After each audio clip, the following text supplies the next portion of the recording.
Entonces, como les decía, hemos visto hasta este momento el Evangelio de Lucas, la infancia de Jesús, sobre todo en el Evangelio de Lucas. Si ustedes quieren regresar algún momento a meditar, a estudiar, a leer algún pasaje de la infancia de Jesús, ya lo primero que saben es que eso está en Lucas. Lucas es el que nos relata la infancia de Jesús. En Lucas está casi todos los pasajes de la infancia de Jesús.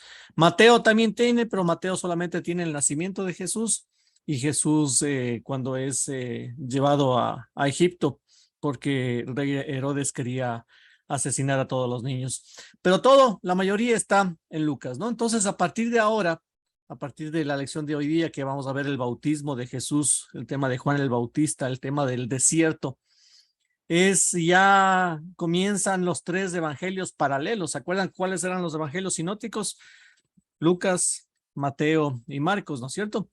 Esos son tres evangelios paralelos, sinópticos. Sinóptico quiere decir que en una sola óptica, en una sola vistazo, se puede ver todo el esquema, la cronología de los tres evangelios, ¿no? Entonces, más o menos tienen las mismas cronologías, tienen más o menos los mismos pasajes, unos tienen más, otros tienen menos, pero a partir de ahora ya vamos a ir entre Lucas, Marcos y Mateo, y obviamente también con ciertos pasajes del Evangelio de Juan.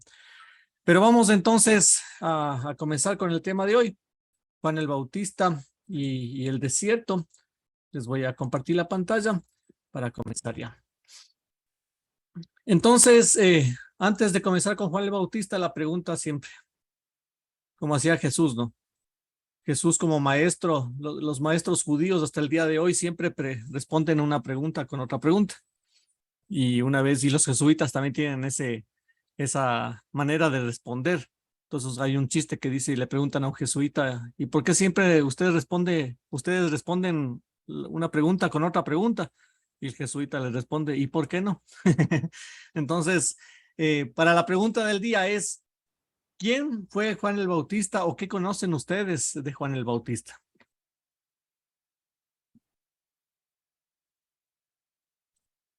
Les escucho. El último profeta. El último profeta, sí. El último profeta. Según la tradición, primo de Jesús. O pariente, por lo menos. O por lo menos pariente. Sí. Sonia, algo dijiste tú. Así, yo dije que era hijo de Zacarías y de Isabel. Hijo de Zacarías y de Isabel, sí, gracias. Juan Diego. Precursor. El precursor del Mesías, ¿no? Que ese es bastante importante también. Vamos a leer un pasaje. Vamos a abrir otra vez el Evangelio de Lucas y nos vamos a ir otra vez al capítulo 1 del Evangelio de Lucas. Y alguien, Sonny, si me puedes ayudar, por favor, leyendo, que es un pasaje medio larguito, pero vamos a escuchar del versículo 5 al 25. Estos 20 versículos están toda la gran parte de la información de Juan el Bautista. Lucas 1 del 5 al 25.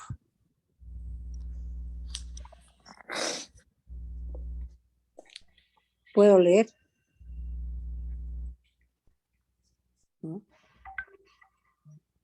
Sí, ya lo tienes. Gracias, Yolanda. Ya, en los tiempos de Herodes, el rey de Judea, hubo un sacerdote llamado Zacarías del grupo sacerdotal de Abías, casado con una mujer de la descendencia de Aarón, llamada Isabel.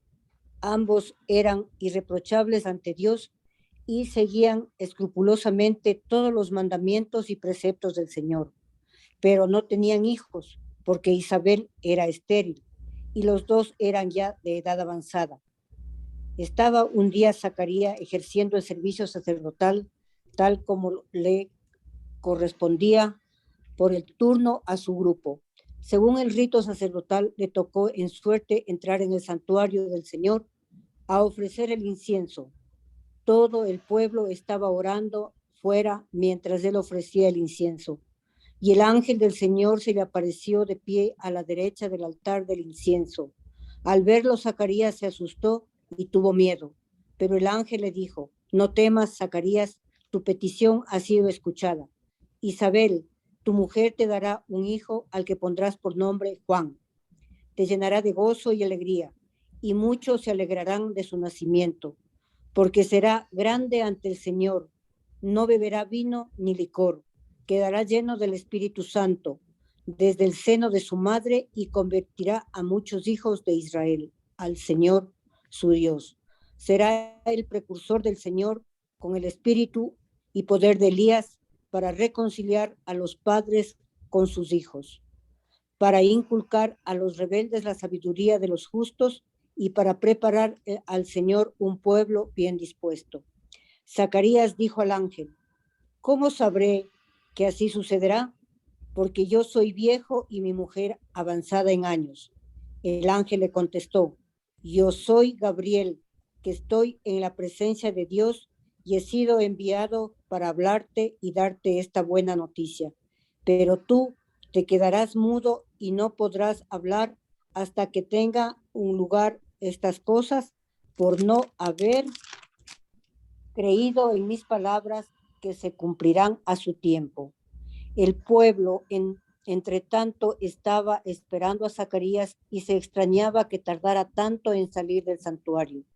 Cuando salió, no podía hablarles y comprendieron que se había tenido una visión en el santuario. Él les hacía señas porque se había quedado mudo. Cumplidos los días de su ministerio litúrgico, regresó a su casa. Algún tiempo después concibió su mujer Isabel, que no salió de casa durante 5 meses, y decía: al hacer esto conmigo, el Señor me libró del desprecio de la gente. Palabra del Señor.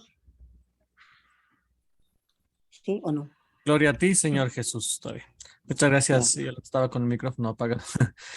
Y entonces aquí tenemos uno de los pasajes donde nos cuenta ya Lucas, el evangelista Lucas, sobre el nacimiento de Juan el Bautista, ¿no?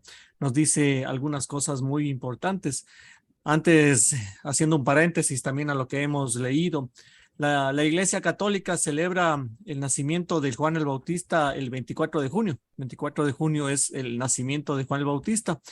Pero es algo curioso porque es el único santo que se celebra su nacimiento y también su martirio.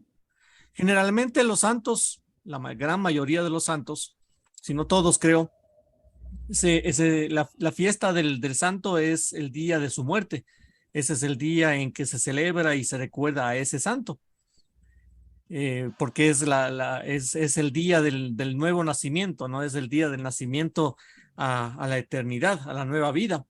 Pero en el caso de Juan el Bautista y obviamente de la Virgen María, es el único santo que celebra su nacimiento y también se celebra su martirio.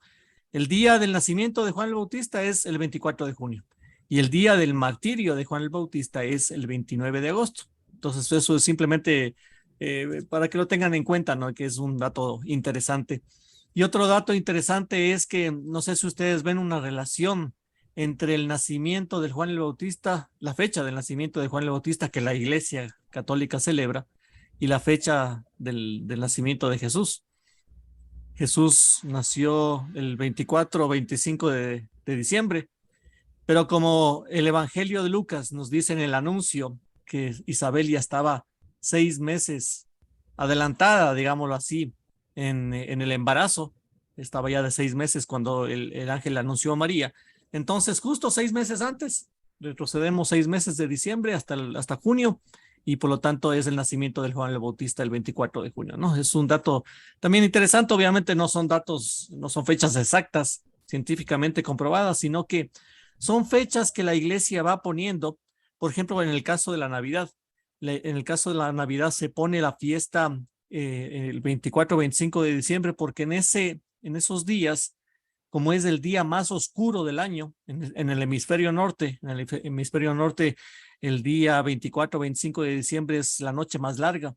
Entonces había una fiesta pagana que se le celebraba al sol, al dios sol. Una fiesta que se celebraba en honor al sol porque como era el día más largo, la noche más larga, entonces se adoraba al sol. Entonces la iglesia lo que hizo es poner la fecha de Navidad en reemplazo de esa fiesta pagana del dios Sol. Entonces ahí nace también la fiesta de Juan el Bautista 6 meses antes y etcétera, ¿no? Ese es simplemente como un dato curioso, un dato de la iglesia. Entonces, ¿no? ¿Qué nos dice el texto? Volviendo al texto que acabamos de leer, nos dice, ¿quién fue Juan el Bautista? Como decía la Sony, creo, hijo de Zacarías e Isabel. Eran estériles, no sabemos cuál de los dos, pero no podían tener hijos. Y eran ya como dice el texto, eran ancianos, eran ya de edad avanzada. Y curiosamente Zacarías queda mudo por no creer. Ahora la pregunta que yo les daría es, Zacarías pregunta, ¿no? Pregunta al ángel, igual que lo que hizo la Virgen María. La Virgen María también pregunta al ángel, al mismo ángel, al ángel Gabriel, que es el anuncio de Dios. Gabriel, todos los nombres terminados en él son de Dios. Gabriel, el anuncio de Dios. Miguel, el combate de Dios. Rafael, la medicina de Dios. Y así tenemos todos los nombres que terminan en él son de Dios, que terminan en ella son de mujer. Pero les quería hacer una pregunta así. ¿Por qué por qué Zacarías queda mudo y la Virgen María no le pasa nada? Si los dos preguntan al ángel, si los dos cuestionan al ángel de lo que el ángel les está revelando en ese momento. ¿Qué creen ustedes que pasó en uno y en otro caso? Y esa es pregunta de examen.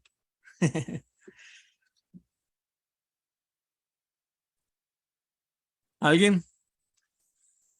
La Virgen María dijo, sí, hágase en mí según su palabra, y Zacarías se quedó con la duda. ¿Cómo puede ser esto? Tal Sí, vez. pero la Virgen María también pregunta cómo puede suceder si yo no conozco varón. ¿Saben cuál es la verdadera respuesta? Es que el ángel, que Zacarías duda. Más que duda, si ustedes pueden ver en mi traducción, en el versículo 18, dice, ¿qué garantía me das de eso? La Virgen María pregunta por una razonable duda, una razonable curiosidad. En cambio, Zacarías pide garantía bancaria y por poco y firmada por el mismo ángel, ¿no? Esa es la gran diferencia. Una cosa es preguntar a Dios, una cosa es preguntarle por qué.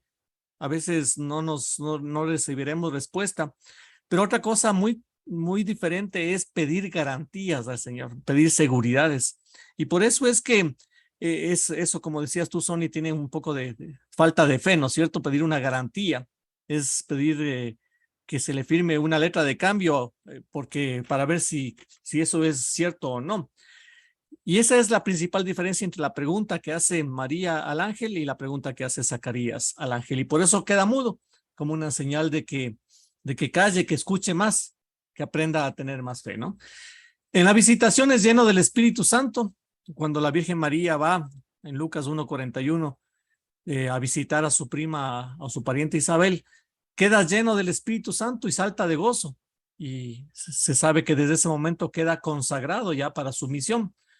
Cuando lo circuncidan, le ponen el nombre de Juan, como veíamos la semana pasada, al 8º día se le circuncida, se le pone en ese momento el nombre de Juan, y ahí se le suelta la lengua, ¿no? Y habíamos visto también la semana pasada cómo Zacarías compone este himno, luego de que se le suelta la lengua, compone el segundo cántico que está en la Biblia. El primer cántico, decíamos, es el Magnificat, y el segundo canto es este del bendito sea el Señor Dios de Israel, porque ha visitado y redimido su pueblo, suscitando una fuerza de salvación, etcétera, etcétera, ¿no? Entonces, se le suelta la lengua a Juan, perdón, a Zacarías, yo sigo con Juan, se le suelta la lengua a Zacarías y lleno del Espíritu Santo comienza a dar este famoso cántico, famoso himno que también, como les decía, se reza en la liturgia de las horas. Juan, ¿ve? Ya te cambié el nombre. No, estamos igualitos. Estoy mirando el himno de Zacarías, no es Juan, no es Lucas 1:58, porque 1:58 dice otra cosa. Esa la No, el versión libro de Zacarías aparece es después. El libro de Zacarías es del 1 del 67, del del 68. 67. Ok, listo, gracias. Ya. ¿Qué más? Sabemos que Juan usaba, vamos a leer ya más adelante en Lucas 3, que usaba el bautismo como ritual de conversión y de arrepentimiento de los pecados. Eso vamos a analizar un poquito más adelante. Él, en algún momento de su vida, él comenzó a bautizar a la gente en el río Jordán. Y ese bautismo era un bautismo de conversión y de arrepentimiento de los pecados, ¿no? Una cosa que me olvidaba antes, dice la palabra que Zacarías y Ana, Zacarías y ¿cómo se llama la esposa? La Isabel, perdón, eran de la tribu de Leví, eran descendientes de Aarón. ¿Se acuerdan que Aarón era el hermano de Moisés y fue el primer sumo sacerdote en el desierto? Y todos los descendientes de Aarón y de los levitas de Leví, de la tribu de Leví, Aarón era de la tribu de Leví igual que Moisés, se pasan a ser sacerdotes por herencia, digámoslo así, sacerdotes por generación en generación, ¿no? Entonces, Zacarías, Isabel y Juan el Bautista eran de la tribu de Leví y por lo tanto eran sacerdotes, ya nacían siendo con ese ministerio sacerdotal del Antiguo Testamento, ¿no? Para que ustedes no tengan un poquito de saber la diferencia entre el sacerdocio del Antiguo Testamento versus el sacerdocio del Nuevo Testamento, hay que explicar una cosa. El sacerdocio del Antiguo Testamento, como les decía, es un sacerdocio que se da por herencia, por nacer en una tribu. Entonces los levitas eran sacerdotes y por lo tanto se nacía y así. En cambio, el sacerdocio cristiano es diferente. ¿Qué significa ser sacerdote? Sacerdote es el intermediario entre Dios y los hombres. Eso es un sacerdote, el que intermedia. Por eso Jesucristo es el sumo sacerdote. El pontífice, el sumo pontífice también es Jesucristo porque él es, el pontífice significa puente también en latín, ¿no? Él es el máximo puente, el máximo intermediario entre Dios y los hombres. Y no solamente que es el máximo o sumo sacerdote, sino que es el único sumo sacerdote. El único sacerdote intercesor entre Dios y los hombres. Como dice San Pablo, él es el único intermediario entre Dios y nosotros. Entonces, ustedes se preguntarán, primero, ¿cuál es la diferencia con los sacerdotes del Antiguo Testamento? Y la segunda pregunta que se harán es, ¿por qué si Jesucristo es el único sacerdote, entonces del padre Max, que es, entonces del padre de Cumbayá, del padre de Tumbaco, que es, etcétera? Los sacerdotes nuestros cristianos, ¿qué son? Si Jesucristo es el único sacerdote, así lo dice San Pablo, ¿qué vendrían a ser esos sacerdotes para nosotros? Entonces la respuesta es, con respecto a los del Antiguo Testamento, está claro, ¿no? Ellos son, digámoslo así, por herencia, por generación en generación, los que nacen en la tribu de Leví. Y los sacerdotes del Antiguo Testamento lo que hacían básicamente es el servicio en el templo, el servicio sacerdotal en el templo y cuando no había el templo en las sinagogas. Pero en el caso de Jesús, él es el verdadero sumo sacerdote y el único intermediario entre Dios y los hombres. Y todos nosotros, incluidos los sacerdotes nuestros, al ser bautizados, cuando somos bautizados, somos sumergidos, somos injertados en Cristo, ¿no es cierto? Recuerden que el bautismo es eso. La palabra bautizar significa sumergir. Nosotros también podríamos entender como pertenecer a, como injertar, que es un término más agrícola, injertar en Jesús. Cuando nos bautizamos, formamos parte del cuerpo de Cristo, formamos parte de Cristo, somos de Cristo. Y como Cristo es sacerdote, y como nosotros por el bautismo nos hacemos de Cristo, somos parte de Cristo, del cuerpo de Cristo, entonces también nos convertimos nosotros por Cristo en Él y con Él en sacerdotes. Todos somos sacerdotes. Entre sacerdotes y sacerdotisas, aquí creo que estamos 3 sacerdotes y las demás sacerdotisas, ¿no? Somos sacerdotes y eso hay que creerlo y eso hay que utilizarlo porque nosotros tenemos también la capacidad de ser intermediarios entre Dios y nuestros hijos, por ejemplo, usando nuestro sacerdocio privado o no sé, o sacerdocio natural. Podemos ser intermediarios, podemos llevar a Dios a muchas personas usando ese sacerdocio, ¿no? La diferencia es que hay personas que tienen el sacerdocio como un llamado ya de Dios a ser ministerial, a ser un sacerdocio ya para representar en ciertos momentos a Cristo Jesús, y que son los sacerdotes, son los curitas nuestros, ¿no? Entonces un sacerdote cuando está revestido está en persona de Cristo, está en ese momento es Cristo, está no solamente representando, sino que es el mismo Cristo, y para eso tiene ese llamado, ese ministerio y esa unción. Pero todos somos sacerdotes porque estamos injertos en Cristo. Entonces, como Cristo es el único sacerdote, el sumo sacerdote, el sumo pontífice, nosotros al estar bautizados, sumergidos en Cristo, entonces también nos convertimos nosotros en sacerdotes y utilizamos el sacerdocio común. Esa es la palabrita que me había olvidado. El sacerdocio común también para bendecir, también para llevar a Dios a las personas, para interceder por las personas, etcétera. Pero todo en el nombre de Jesús, en el nombre del único y del sumo sacerdote, ¿no? Entonces, esa explicación es muy importante porque Zacarías era sacerdote, Juan el Bautista, por ser descendiente de Zacarías, también era sacerdote, pero era otro tipo de sacerdote, era otro tipo de sacerdocio, era un sacerdocio más ritual, simplemente del Antiguo Testamento, de la ley de Moisés, ¿no? Esa es la explicación de las diferencias entre los sacerdocios. Sabemos también que Juan el Bautista tuvo muchos discípulos, algunos de los cuales pasaron luego a ser discípulos de Jesús. Cuando predicaba Juan el Bautista en el río Jordán, se hizo una comunidad de discípulos, muchos de ellos como Andrés y Juan, luego fueron discípulos de Jesús. Sabemos más adelante en Mateo, sobre todo, que es el nuevo profeta Elías que estaba anunciado. Y esto es algo muy importante y aquí me quiero quedar un poquito más y por favor si podemos ir ahora a cambiar de evangelio y nos vamos al evangelio según San Mateo. Hay dos citas ahí, la una es Mateo 11:14 y la otra es Mateo 17:11. Si nos vamos a Mateo 11:14 dice lo siguiente. Y alguien que me ayude buscando hasta mientras Mateo 17:11 al 13.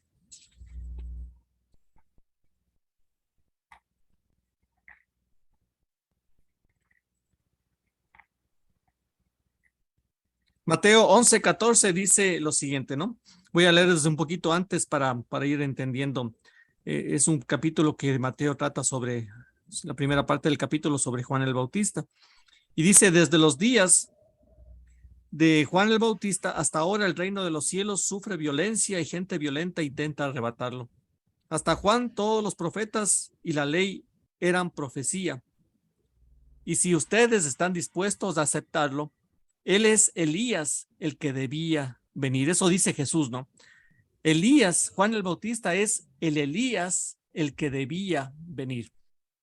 Vamos ahora al otro pasaje, Mateo 17:11. ¿Alguien ya lo tiene?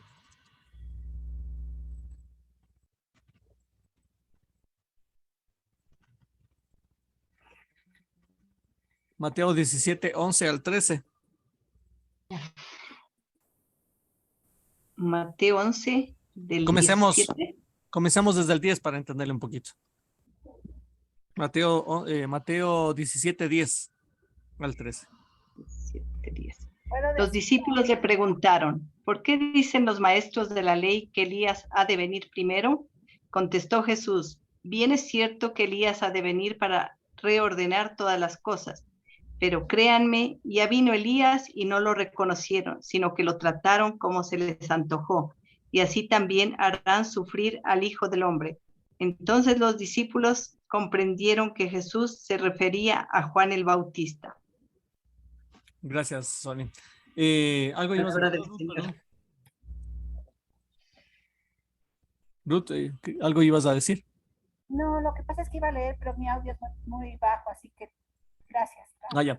Entonces, esto es muy importante, ¿no? Porque según los judíos, hasta el día de hoy, cuando, por ejemplo, los judíos celebran la Pascua judía, que es, como ustedes recuerdan, es celebrar el paso de Dios liberando al pueblo de Israel de la esclavitud en Egipto y llevándolos al desierto para luego conducirles a la tierra prometida. Y esa es la Pascua judía. De una Pascua judía veremos mucho más adelante cómo nace nuestra Pascua cristiana. Pero cuando los judíos celebran la Pascua judía hasta el día de hoy, hay una profecía que dice que Juan el Bautista, perdón, hay una profecía que dice que Elías, que fue llevado por un carro de fuego, tiene que volver cuando vuelva el Mesías. Entonces, cuando Elías vuelve, el Mesías vendrá ya a gobernarnos. Eso dice la profecía. Y por eso es que los judíos en la Pascua, una de las copas que beben, la quinta copa que se llama la copa de Elías, generalmente dentro de los ritos que hacen en la cena pascual, los niños, antes de beber esa copa, abren la puerta de la casa y comienzan a gritar, Elías, Elías, Elías, porque se cree que Elías iba a regresar, o se cree que Elías va a regresar en una Pascua. Y en ese momento, cuando Elías regrese, entonces el Mesías vendrá ya con poder a gobernar al pueblo de Israel, ¿no? Y hasta el día de hoy, todos los Pascuas judías salen a gritar Elías, Elías, Elías, y si Elías no regresa, entonces el padre de familia dice, Elías no ha venido este año, esperemos entonces hasta el siguiente año.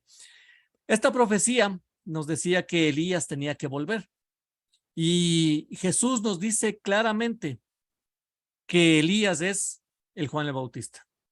Mucha gente se toma de este pasaje para decir que es la reencarnación de Elías, así como sacan pasajes del texto del contexto para decir cualquier pretexto, para decir cualquier cosa. Dicen que aquí está una demostración de la reencarnación y que Elías se reencarna en Juan el Bautista, pero eso son simplemente cosas sin importancia.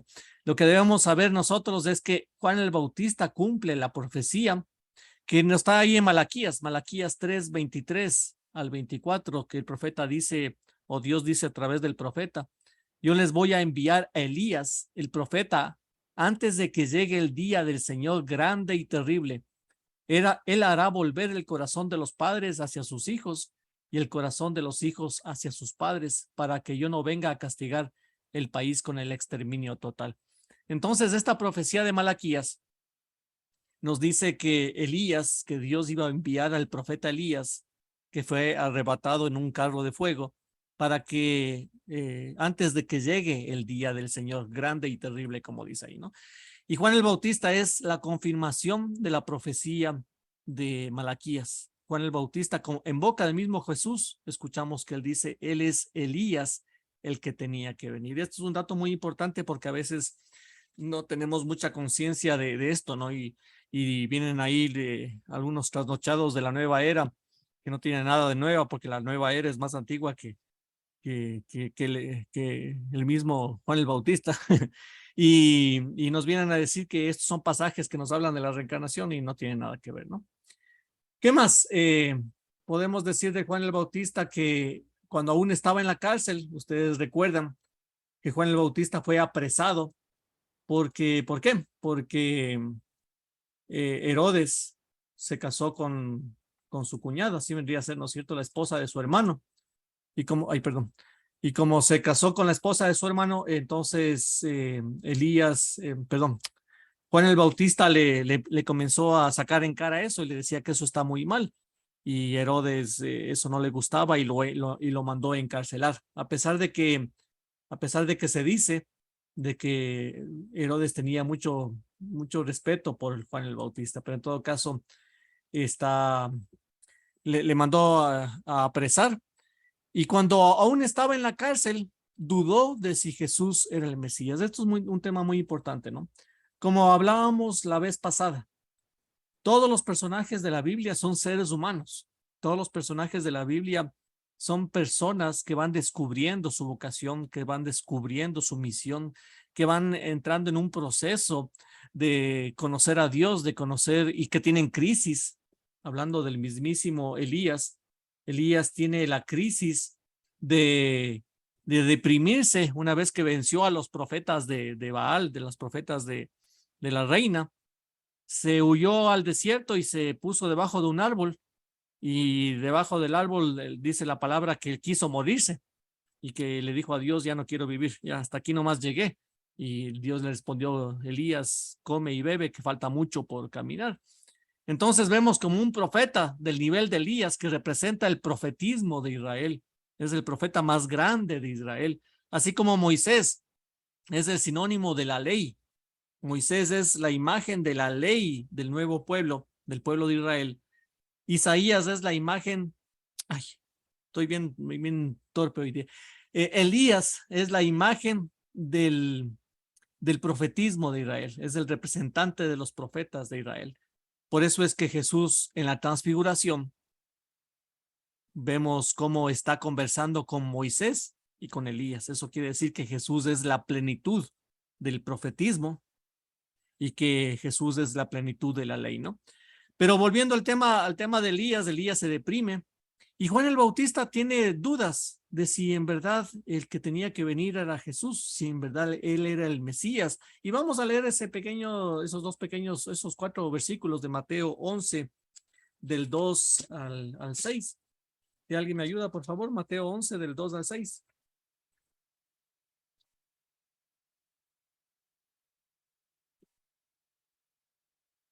¿Están?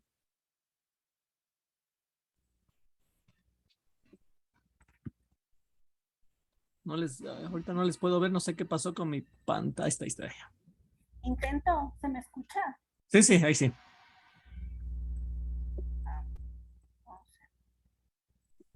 Juan oyó en la cárcel las obras de Cristo. Envió a sus discípulos a preguntarle, ¿eres tú el que ha de venir o tenemos que esperar a otro? Jesús les respondió, id y contad a Juan lo que habéis visto y oído. Los ciegos ven, los cojos andan, los leprosos quedan limpios, los sordos oyen, los muertos resucitan, y se anuncia el evangelio a los pobres. Dichoso el que no se escandalice de mí. Palabra de Dios. Alabamos, Señor. Entonces vemos en ese pasaje cómo Juan manda a preguntar a Jesús por medio de sus discípulos, ¿no? ¿Eres tú el que había de venir o tenemos que esperar a otro? Y Jesús responde, vayan a contar a Juan lo que ustedes ven y oyen. Los ciegos cobran la vista, los cojos caminan, los leprosos quedan limpios. Algo parecido cuando yo predico. Cuando yo predico, pasa lo mismo, ¿no? Los ciegos caminan, los sordos hablan. Poquito parecido, pero algo parecido, pero con pequeñas diferencias. En todo caso, Juan duda de si Jesús era el Mesías y Jesús le responde, ¿no? Y finalmente Juan el Bautista fue apresado y murió decapitado por Herodes, por pedido de Herodías, que era la que estaba casada. Y ustedes recuerdan hasta en las películas, ¿no? Se puede ver eso cómo se llamaba la chica que baila, la hija de Herodías que baila, y cómo estaban en esas fiestas, en esos bacanales que se bebía bastante. Entonces Herodes, por hacerse el guapo con la chica, le dice, ¿cuál es el nombre? Por ahí está, en Mateo 14 o en Marcos 6 está el nombre. Le dice, pídeme lo que quieras y no te lo negaré. Entonces ella va donde su madre y le dice, quiero la cabeza de Juan el Bautista, y eso le pide, y Herodes, como ya había prometido, le tocó cumplir con ese pedido, ¿no? Entonces fue cortada la cabeza y fue muerto. Lo podemos leer ahí en Mateo, no lo leemos simplemente por el tiempo, pero ustedes lo pueden leer más tardecito. Entonces, en Juan el Bautista se cumplen las profecías de quien preparará el camino al Mesías. En Juan el Bautista se cumplen las promesas de que es el Elías, el profeta Elías, el que tenía que venir. Y por lo tanto, eso es un símbolo de que será el último de los profetas del Antiguo Testamento. Uno como Elías, que preparará el camino para el Mesías, para el día del Señor, que será grande y terrible como escuchamos, ¿no? Por lo tanto, fue el último de los profetas que anunció al Salvador, y curiosamente fue el primero de los profetas, y primero y único, en que además pudo verlo. Todos los profetas del Antiguo Testamento profetizaron a Jesús. Es más, todo el Antiguo Testamento está centrado en Jesús, apunta a Jesús, ¿no es cierto? Pero todos los profetas del Antiguo Testamento nunca pudieron ver al Mesías. El caso de Juan el Bautista fue el último, pero fue el primero en poder presenciar, poder verlo al Mesías, poder estar con el Mesías, ¿no? Entonces, esta es una de las cosas importantes de Juan el Bautista. Y por lo como decía Juan Diego, se convierte en el precursor del Mesías. Jesús es el único personaje en la historia de la humanidad que fue anunciado y esperado desde miles de años atrás. Desde que comienza el Antiguo Testamento, digámoslo así, Jesús es ya esperado, ya es profetizado.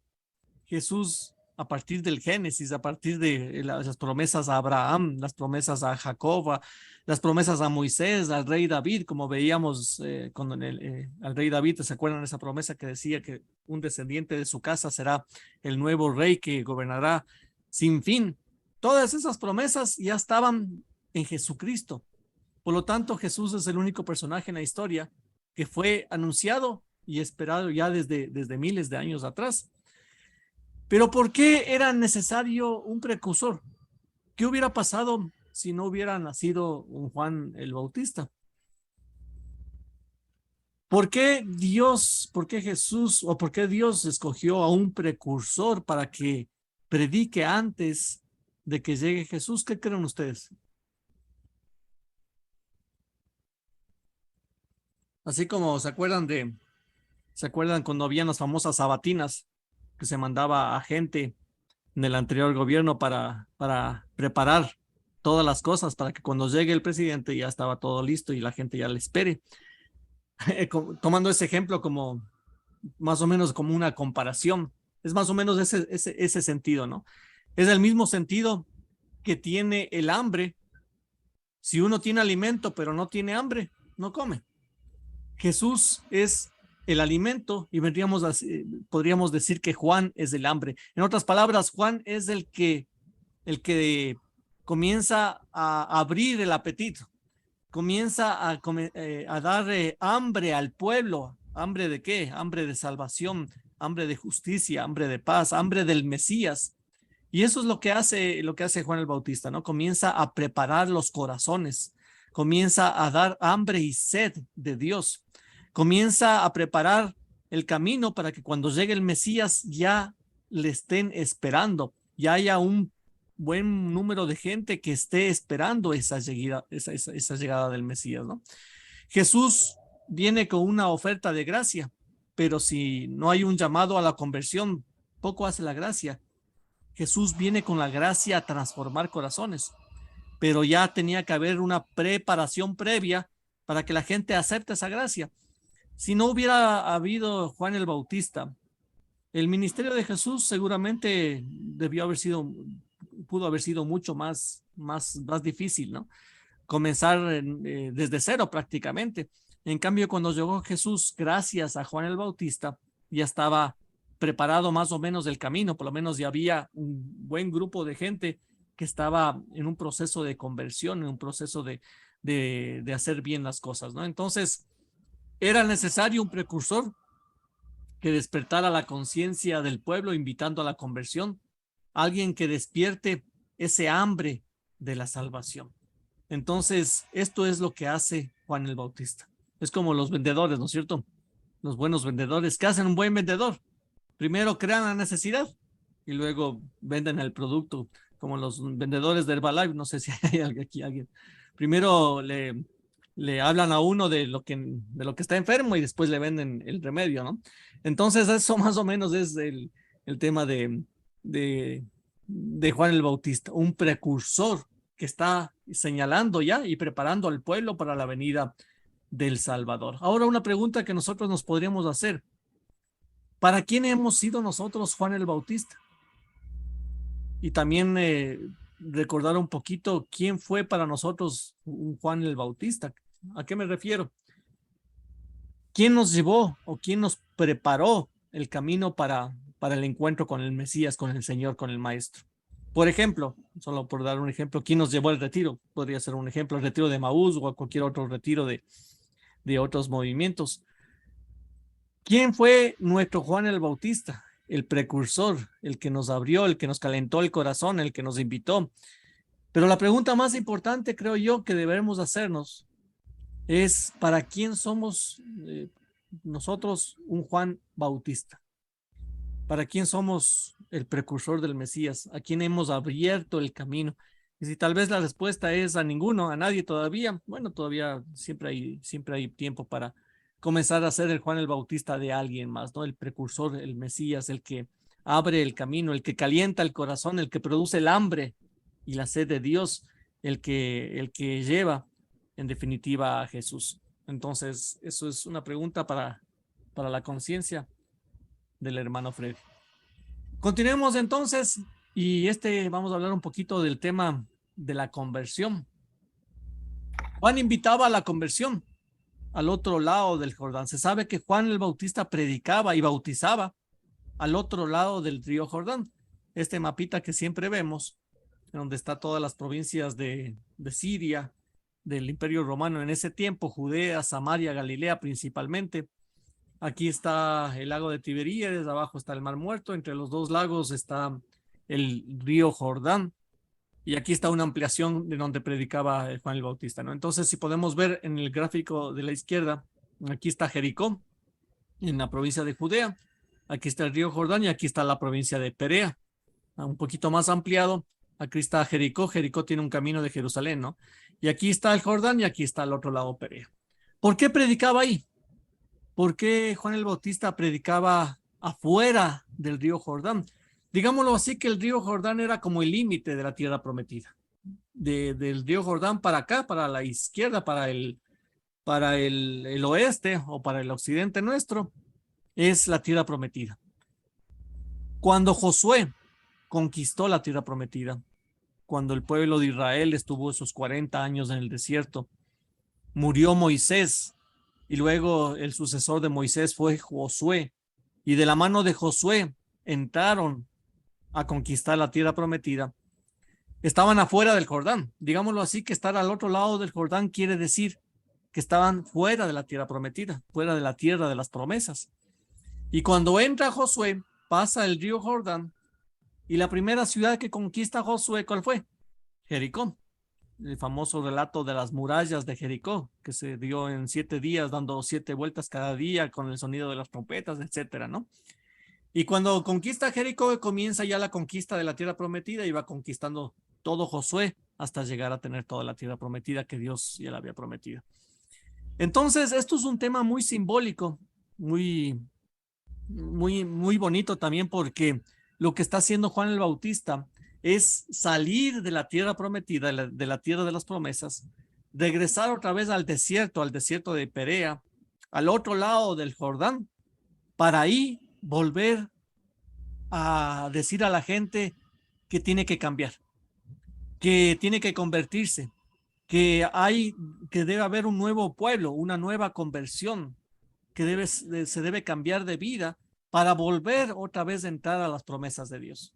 Entonces saca a la gente de la tierra prometida al otro lado del Jordán, bautiza en el río Jordán al otro lado, para que la gente vuelva a la tierra prometida, vuelva a entrar al otro lado del Jordán, pero ya con una actitud de conversión, como lo hizo Josué, ¿no? En sus tiempos, cuando conquistó la tierra prometida con las promesas de Dios. Luego de mucho tiempo, vemos en el libro de Jueces que ya la gente se olvida de Dios, incluso como ya conquista la tierra prometida, entonces se olvidan de Dios. Pero esto es muy interesante, ¿no? La predicación de Juan el Bautista es al otro lado del Jordán, como diciendo, convirtámonos, salgamos al desierto, convirtámonos y volvemos otra vez a entrar. Cuando vamos a un retiro, por ejemplo, vamos a hablar más adelante de lo que significa los desiertos. Un desierto es, por ejemplo, separarse, alejarse de las cosas, alejarse del mundo, alejarse de la bulla.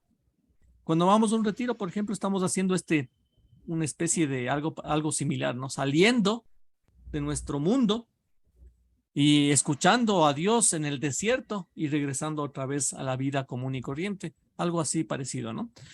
Entonces, lo que separa el desierto de la tierra prometida es el río Jordán, como les decía, un símbolo de entrada a la tierra prometida, y ahí es donde bautiza Juan el Bautista. Y ahora vamos a ver cuál es la diferencia entre el bautismo de Jesús y el bautismo de Juan, porque no es el mismo bautismo. No se puede comparar el bautismo de Jesús con el bautismo de Juan. Y para eso vamos a ir otra vez al Evangelio según San Mateo. Vamos a regresar al capítulo 3 y vamos a leer desde el versículo 13 al 17. Y dice así: entonces fue Jesús desde Galilea al Jordán. Recuerden que Jesús vivía en Nazaret, en Galilea. Voy a regresar otra vez al mapita.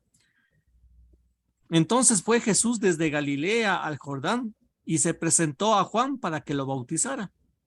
Juan se resistía diciendo: Señor, soy yo quien necesito de ti, o que tú me bautices y tú acudes a mí. Y Jesús le respondió: ahora haz lo que te digo, pues de este modo conviene que realicemos la justicia plena. ¿Hasta dónde era? Hasta el 17. Ante esto, Juan aceptó. Después de ser bautizado, Jesús salió del agua y en ese momento se abrió el cielo y vio al Espíritu de Dios que bajaba como una paloma y se posaba sobre él. Y se oyó una voz del cielo que decía: este es mi Hijo querido, mi predilecto. Y este es el relato entonces del bautismo de Jesús en el Jordán, ¿no?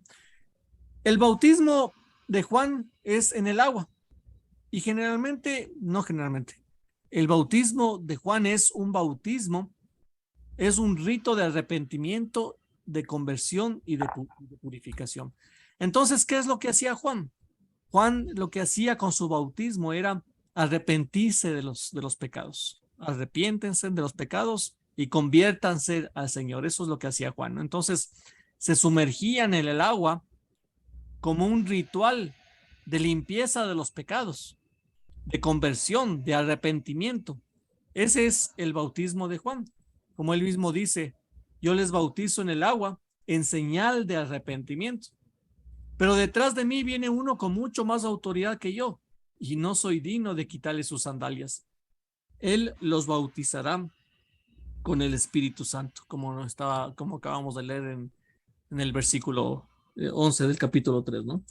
Él les bautizará con el Espíritu Santo.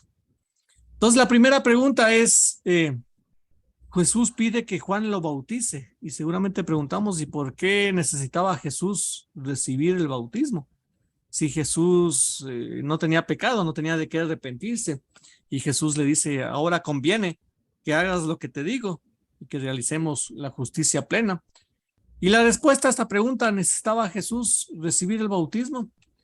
Y es un símbolo de la unidad de Dios con el hombre, bautizándose con los pecadores. Jesús cargó sobre sus hombros solidarios todo el peso del pecado y del sufrimiento humano. Además, sirvió como confirmación para Jesús de su misión. Entonces, Jesús se bautizó, no tenía nada de qué arrepentirse, no tenía nada de qué convertirse, pero Jesús se solidariza con el hombre y hace, como decíamos la vez pasada, ¿no? Es igual a nosotros en absolutamente todo, a excepción del pecado. Y cuando Jesús se bautiza, es también como para dar un ejemplo, como un buen líder, ¿no? Que hace primero las cosas para que la gente lo siga.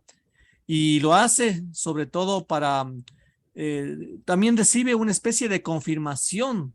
En el momento del bautismo recibe Jesús una confirmación de su misión. Y vamos a hablar de esto un poquito más adelante.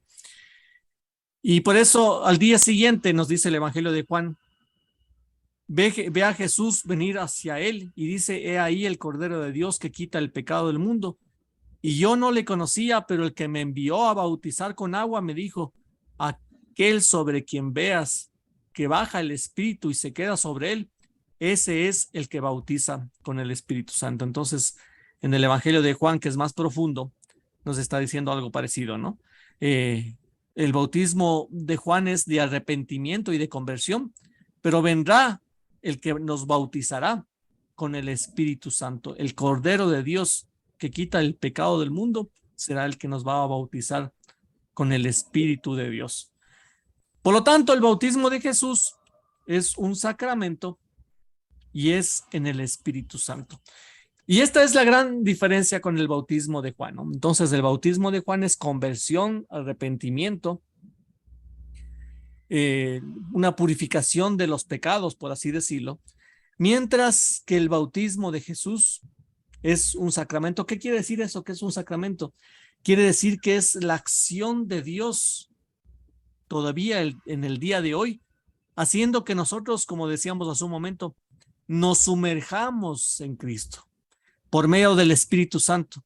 Es como que el Espíritu Santo, que es fuego, y que hace el fuego funde, ¿no es cierto? Cuando se han visto fundir metales, por ejemplo, por medio del fuego, el fuego funde metales de diferentes tipos. Y eso es lo que hace el Espíritu Santo en el bautismo de Jesús. Por medio del Espíritu Santo nos fundimos con Jesús, nos sumergimos con Jesús. En el fuego del Espíritu Santo nos hacemos uno con Jesús, nos fundimos con él, ¿no? Entonces, esa es la gran diferencia entre el bautismo de Juan y el bautismo de Jesús. Cuando a nosotros nos bautizan y nos confirman las dos cosas, tenemos estas dos cosas que estamos viendo. Cuando nos bautizan en el agua, es un bautizo de conversión, sí, también es un bautizo de conversión, también es un bautizo de arrepentimiento, de purificación, pero por medio del Espíritu Santo también es un bautizo en Jesús, una fusión en Jesús. Entonces, el bautismo de Jesús es un bautismo ya de pertenecer a Él, de pertenecer a Cristo, como decíamos antes, de pertenecer, de ser parte de Cristo. Y como Cristo es sacerdote, profeta y rey, entonces nosotros nos convertimos también fundidos en Cristo, sumergidos en Cristo, injertados en Cristo por medio del Espíritu Santo. Nos convertimos también en sacerdotes intermediarios entre Dios y los hombres. Nos convertimos también en profetas como es Él, el que anuncia, el que denuncia. Y nos convertimos también en reinitas y en reyesitos, porque Él es un rey. Y como al ser el rey, nos convertimos también en el linaje real por medio de este bautismo, ¿no?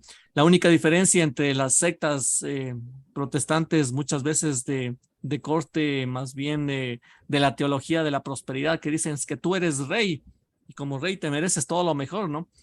Hay que recordar cómo fue el reinado de Jesús. El reinado de Jesús fue un reinado de servicio, un reinado de entrega, de poner la otra mejilla, de agacharse a lavar los pies a sus discípulos, de perdonar a la pecadora. Entonces, si queremos ser reyes y reinas al estilo de Jesús, tenemos que ser bajo ese estilo, ¿no? Reyes, no que nos merecemos todo, sino reyes que estamos dispuestos a servir como lo era el rey David, ¿no? Entonces, hasta ahí. Oye, una cosa más del bautismo. Dice, solo después de pasar Jesús por este bautismo, se abre el cielo, desciende el Espíritu Santo y el Padre lo señala como el Hijo predilecto y se hace explícita su misión. Hasta la vez pasada decíamos que Jesús como que iba en un proceso de conocimiento de su misión, ¿no es cierto? Iba como en un proceso de conocimiento de su ministerio, de su mesianismo.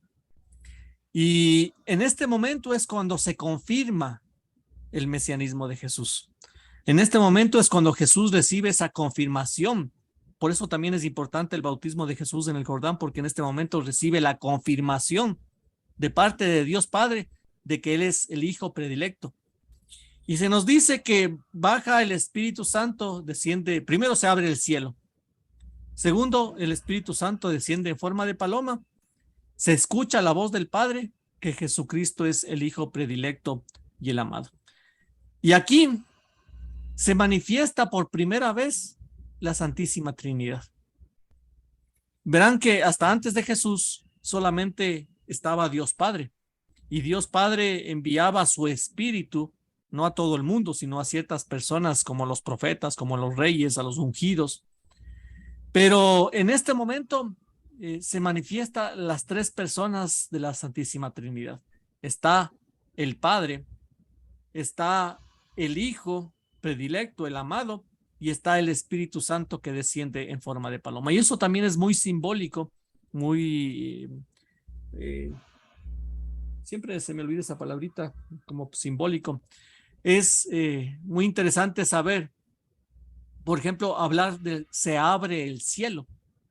Para los judíos, Dios está en el cielo. Solamente habita en el cielo. Está en el tercer cielo, como decíamos, ¿no? El primer cielo es el nuestro, el segundo cielo es las estrellas y la luna, y el tercer cielo donde habita Dios. Dios habita en el tercer cielo. Y en la tierra solamente habita en el templo de Jerusalén. Es como que está su pie posado en el templo de Jerusalén. No habita, y de vez en cuando envía su Espíritu Santo a ciertos profetas y a ciertos reyes. Así lo creen y así lo conciben los judíos a Dios, ¿no es cierto? En el Antiguo Testamento. Cuando dice esta palabra, que es muy importante porque dice que se abre el cielo, que el cielo se rasga. En otras palabras, en Jesucristo Dios se devela, se abre el cielo y desciende Dios en forma de paloma, mejor dicho, en forma de algo que baja. Ya Dios deja de estar solamente en los cielos y desciende en esa forma de paloma hasta Jesucristo, a la tierra, desciende al mismo nivel del mar, incluso hasta más bajo del nivel del mar, porque el río Jordán está como 500 metros bajo el nivel del mar. Desciende el Espíritu Santo y se abre el cielo, desciende el Espíritu Santo en forma de esa paloma, que quiere decir que a Dios entra en nuestro mundo. Dios entra, ya no solamente está sentado en su trono y puesto el piecito en el templo de Jerusalén, sino que ahora se abre el cielo y baja. Dios baja. No solamente baja en forma de paloma, sino que es el mismo Jesús, el que Dios se hizo hombre y se hizo humano, se humilló, se hizo como nosotros, como veíamos en el nacimiento, ¿no?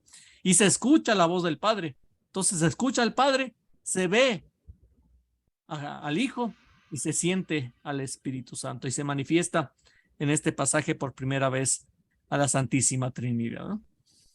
Y este es el tema del bautismo. No sé si hasta aquí tienen alguna pregunta, algún comentario también si desean hacer. Para pasar al segundo tema del día de hoy, que es un poquito más rápido, en estos últimos 10 minutos, y vamos a pasar a Jesús en el desierto y las tentaciones. Nos dice Lucas, vamos a irnos ahora, como pueden ver ahí arriba, están los 3 evangelios paralelos, ¿no? En donde está el texto de Jesús en el desierto y las tentaciones, está en Lucas 4, está en Mateo 4:1 y está en Marcos 1:12. Vemos ahí la diferencia. Lucas 4 recién nos habla del desierto, igual que Mateo. En el cambio, en el evangelio de Marcos comienza prácticamente con este tema, Marcos 1. Y dice: Jesús, lleno del Espíritu Santo, se alejó del Jordán y fue conducido por el Espíritu al desierto. Durante 40 días tentado por el diablo. No comió nada en aquellos días y al cabo de ellos sintió hambre. Entonces el diablo le dijo: si eres hijo de Dios, di a esta piedra que se convierte en pan. Jesús le respondió: está escrito, no solo de pan vive el hombre. Y llevándole a una altura le mostró en un instante todos los reinos de la tierra y le dijo el diablo, te daré todo el poder y la gloria de estos reinos porque a mí me ha sido entregada y se lo doy a quien quiero. Si pues me adoras, toda será tuya. Jesús le respondió: está escrito, adorarás al Señor tu Dios y solo a él darás culto. Le llevó a Jerusalén y le puso sobre el alero del templo y le dijo: si eres hijo de Dios, tírate de aquí abajo, porque está escrito, a sus ángeles te encomendará para que te guarden, y en sus manos te llevarán para que no tropiece tu pie en piedra alguna. Y Jesús le respondió: también está escrito, no tentarás al Señor tu Dios. Y acabada toda tentación, el diablo se alejó de él hasta un tiempo oportuno. Esto es muy importante lo que dice el último, ¿no? Hasta un tiempo oportuno. Eso quiere decir que no fue las únicas tentaciones de Jesús. Pero en esta primera parte nos dice: Jesús, lleno de Espíritu Santo, se alejó del Jordán y sí fue conducido por el Espíritu al desierto durante 40 días, tentado por el diablo, y no comió nada en aquellos días. El Espíritu Santo les lleva a Jesús al desierto por 40 días en ayuno. ¿Quién es el que le lleva a Jesús al desierto? El Espíritu Santo. ¿Qué es el desierto? El desierto es el lugar, como los que estuvimos en el curso de la historia de la salvación, hablábamos muchísimo del desierto, ¿no? El lugar de la prueba, el lugar de la preparación, en donde Dios preparó el pueblo para entrar a conquistar la tierra prometida, el lugar donde no hay nada, el despojo de todo, el lugar de la nada, en donde solamente queda Dios, el lugar de la purificación, el lugar de la nostalgia del pasado, la desconfianza del futuro, el lugar en donde se forma el pueblo. En otras palabras, el desierto es aquel lugar en donde estamos solamente con Dios. Aquel lugar que es feo, que es inhóspito, que es difícil, pero que es necesario para nuestro crecimiento. Ese es el desierto, hablando simbólicamente y hablando espiritualmente, es el desierto. En esos momentos de aridez, esos momentos en que no sentimos a Dios, esos momentos de crisis, esos momentos difíciles de nuestra vida, que en los cuales Dios trabaja en nosotros. Es que el desierto siempre será una buena noticia. Es lo más feo, pero siempre es una buena noticia, porque es en el desierto donde Dios nos prepara. Es en el desierto donde Dios nos educa, nos hace crecer, nos madura en el desierto, en el calor, en el fuego y en el frío de la noche también. Entonces el desierto es separarse, ir al otro lado del Jordán para meditar, para estar con Dios, como decía Dios al profeta Oseas, cuando le dice al profeta Oseas, yo le llevaré a mi pueblo al desierto y en el desierto lo conquistaré. Eso está en Oseas 2, Oseas 1, Oseas 2, uno de los dos capítulos primeros dice eso. Les llevaré al desierto y en el desierto le volveré a enamorar, le volveré a conquistar. Entonces, ¿qué es el desierto? El lugar de la preparación. Eso en otras palabras, ¿no? El lugar de la purificación, en donde siempre nos vamos a preparar como el pueblo de Israel para entrar a la tierra prometida. Y todos necesitamos de desiertos. No se puede conquistar la tierra prometida sin pasar por el desierto. Es necesario el desierto para la conquista de la tierra prometida. Y es el mismo Espíritu Santo el que le lleva a Jesús al desierto. 40 días. Otro número simbólico, como hablábamos al principio, ¿no? Al principio de este curso hablábamos de los números. En la Biblia los números indican literalmente lo que significan, muchas veces, otras veces no. Pero generalmente o casi siempre indican un fin simbólico, analógico, ¿no? En este caso es 40, el 40 para la Biblia es el tiempo necesario para que una revelación llegue a su cumplimiento. O mejor dicho, más fácil de entender, es tiempo necesario de preparación, de purificación, de prueba, de crecimiento. Eso es el 40 en la Biblia, ¿no? 40 es un tiempo en donde uno se va preparando. Generalmente es en el desierto, como los 40 años del pueblo de Israel en el desierto antes de entrar a la tierra prometida, los 40 días de Elías en el desierto, como hablábamos hace un momento, deprimido, los 40 días nuestros de la cuaresma. La cuaresma de esos 40 días es un tiempo de preparación. ¿Para qué? Para la Pascua. Entonces el Espíritu Santo les lleva a Jesús por el desierto y por eso también debemos pedir al Espíritu Santo que a veces nos lleve al desierto también a nosotros, porque ahí es donde Dios nos volverá a enamorar. 40 días o un tiempo necesario para que nosotros podamos purificarnos, prepararnos, crecer. Y en ese tiempo dice que Jesús hizo ayuno.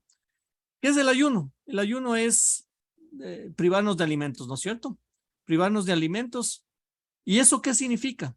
Significa que cuando dejamos de comer, estamos gobernando más la voluntad sobre el instinto. Nos estamos haciendo personas más espirituales. Como decía San Pablo, nosotros somos personas carnales que vivimos de la carne, pero cuando vive el Espíritu Santo en nosotros, comenzamos a transformarnos en personas espirituales.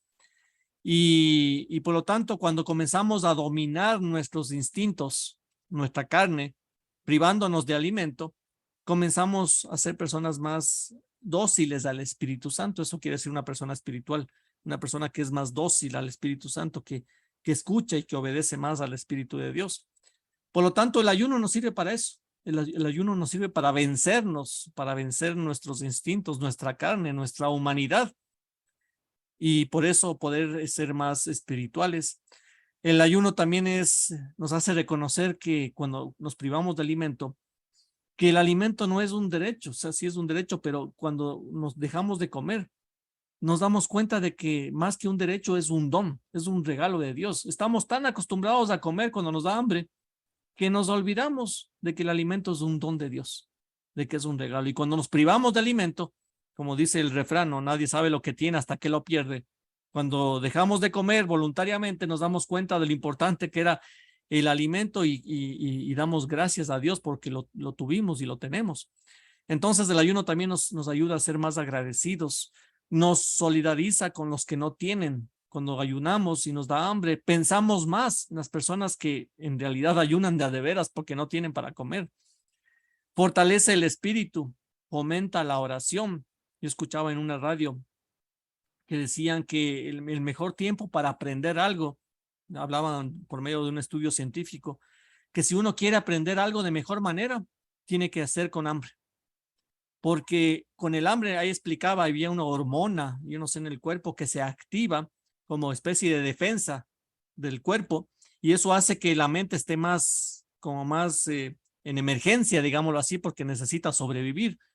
Y por lo tanto es más fácil aprender y retener las cosas, es más fácil para la memoria. Y por eso decían que si se busca aprender algo, se busca siempre que se tenga un poquito de hambre para grabarse mejor las cosas. Lo contrario, cuando nosotros comemos bastante y después queremos leer un libro al mediodía, ¿qué nos pasa? Nos vamos directamente a la siesta, ¿no? Entonces, eso también nos ayuda al ayuno, a fortalecer, a fomentar la oración. Es más fácil y es mejor hacer la oración con ayuno. Ayuda a combatir los vicios, los espíritus impuros, como decía Jesús en 17:20, ¿no? Ciertos demonios hay solamente que sacarles con oración y ayuno. Y el diablo, como dice ahí, el diablo tentaba. ¿Qué significa el diablo? El diablo es también una palabra que significa el divisor, el que divide, el que nos separa de Dios, el que nos aleja de Dios, y es el que nos tienta. Y por lo tanto, lo que quiere decir el pasaje de las tentaciones en el desierto es que Jesús, antes de comenzar su ministerio público, antes de comenzar su misión, se va al desierto llevado por el Espíritu Santo a prepararse. No es que cogió y después del río Jordán ya estuvo predicando, sino que se va 40 días, que es un tiempo indeterminado, a prepararse, a escuchar al Señor, a estar más dispuesto a la voz de Dios. Y ahí es cuando también tiene las tentaciones en el desierto, ¿no? Y para terminar, les voy a pasar rapidito esto porque no quiero comenzar con... Les voy a dejar solamente con la idea y la próxima semana vamos a ampliar un poquito, pero vamos ya a quedarnos con la idea. En el desierto, Jesús fue tentado, y esto es importante, fue tentado, no estaba actuando, no se hacía, no era un actor que se estaba haciendo el que era tentado por el diablo, ¿no? Como verdadero hombre que era, Jesús fue tentado. ¿Y qué quiere decir que fue tentado? Que se le pasó por la mente. Eso quiere decir que fue tentado, ¿no? Que lo consideró algún momento, que escuchó al diablo y el diablo le dice, pero si tú eres el Mesías, haz que esa piedra se convierta en pan. Y como tuvo tentación, tal vez Jesús lo pensó, ¿cierto o no? Si yo soy el Hijo de Dios, ¿por qué no convierto esa piedra en pan? Por eso se llama tentaciones. La tentación, por si acaso, no es pecado. La tentación es lo que es la piedra de tropiezo, lo que el demonio, la carne, el mundo, nuestra naturaleza nos pone por delante. Pero no es pecado. El pecado es caer en la tentación, ceder a la tentación, ¿no? Entonces, las tentaciones de Jesús en el desierto hay que verlas por los dos lados. Por un lado, obviamente como hombre, fue tentado en su naturaleza, como vemos abajo. Las tentaciones de Jesús también engloban todas las tentaciones que nosotros tenemos, ¿no? Tentación de placer, principalmente tentación de poder y tentación de tener por nuestro orgullo. Es la base de todo pecado, es el orgullo. Pero las tentaciones de Jesús, además de ser las tentaciones nuestras de placer, de poder y de tener, las tentaciones de Jesús en el desierto fueron tentaciones mesiánicas. ¿Qué quiere decir eso? Que Jesús tuvo la tentación de ser el Mesías como lo pensaba. Creía y esperaba al pueblo, no como lo quería Dios. Esto es bien importante. Porque Jesús va a meditar en el desierto. Él es el Mesías, el Hijo de Dios, el ungido. Y en el desierto el diablo le dice, no, es que tienes que ser un Mesías como el pueblo quiere, al estilo del pueblo. Y el pueblo quiere un Mesías poderoso económicamente, un Mesías que vendrá a satisfacer las necesidades materiales de la gente, vendrá a darles cosas. Y el diablo le dice, es que tú tienes que ser como un Mesías político, un Mesías que vendrá a gobernar con justicia, con poder a todos. Y tú tienes que ser un Mesías de esos Mesías, un mesianismo religioso que vendrá a establecer como el único Dios y la religión judía a la fuerza, imponiendo la religión a los demás. Esa se les llama las tentaciones mesiánicas de Jesús. Entonces Jesús fue tentado siempre, pero en el desierto fue tentado principalmente para ser como el Mesías que el pueblo quería, o que nosotros queremos, porque nosotros también queremos tener un Mesías fuerte que manda al infierno a todo mundo y que solamente a nosotros nos salve, que mande a callar a todos los que piensan diferente de nosotros.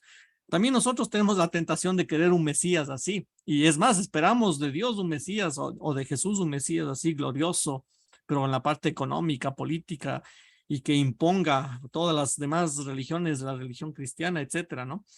Y esa tentación tuvo Jesús, esa tentación mesiánica de ser un Mesías como lo esperaba el pueblo. Pero Dios tenía otro plan para Jesús. El mesianismo de Jesús, según la voluntad de Dios Padre, era un mesianismo todo lo contrario. Era un mesianismo de servicio, de entrega, de, como él mismo dice Jesús, de ponerse en el último lugar, de lavar los pies, de poner la otra mejilla.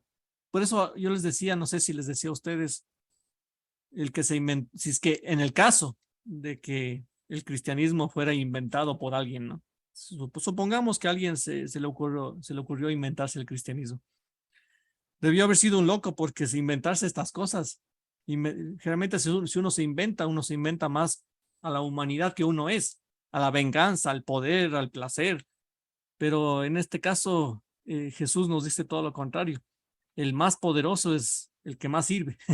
El maestro está para servir a sus discípulos y está para dar la otra mejilla y está para dar la capa y etcétera, ¿no? Entonces el cristianismo es espectacular porque nos dice que nosotros vencemos al mundo, vencemos al demonio, vencemos al mal por medio del bien. Y eso también ya es una novedad para todo el mundo, ¿no? Poner la otra mejilla quiere decir vencer el mal con bien, devolver el bien al mal, y eso desarma mucho más al mal que devolver el mal por el mal, ¿no? Entonces, estas fueron las tentaciones de Jesús, y vamos a ver ya, simplemente está para leer esto, y Jesús responde a las tentaciones del diablo con la misma palabra de Dios, ¿no? Entonces Jesús le responde frente a la tentación del tener, no solo de pan vive el hombre, frente a la tentación del poder, adorarás solamente a Dios y solamente le darás culto a él. Y frente a la tentación del placer también le dice, está escrito, no tentarás al Señor tu Dios. Y bueno, vamos a terminar con esta última lámina la próxima semana, así que no se preocupen, pero la idea es esa, ¿no? La idea es que ya Juan el Bautista es el que abre el camino del Señor. Juan el Bautista es el Elías que tenía que venir a preparar el día del Señor. En el bautismo Jesús también recibe su confirmación, también se manifiesta, hay una epifanía, digámoslo así, de la Santísima Trinidad por primera vez. Se abren los cielos, Dios ya no solamente está en el cielo, sino que se rasga el cielo, así como se rasga el velo del templo. Se rasga el cielo y Dios entra en ese símbolo de la paloma en Jesús, ¿no?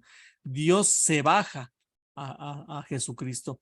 Y Jesucristo, antes de comenzar su misión, va a prepararse en el desierto, va a escuchar la voz de Dios en el desierto, y en el desierto es donde también recibe las tentaciones de ser un Mesías al estilo del diablo, ¿no? ¿Y cuál es el estilo del diablo? El poder, el placer, el tener.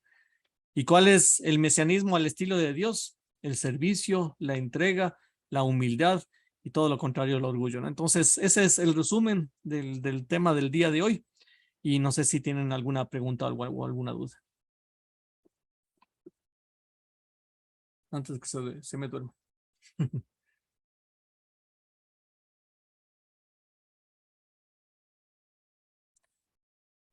Bueno, ya me pasé casi 10 minutitos, entonces vamos a terminar pidiéndole al Señor que nos dé la gracia para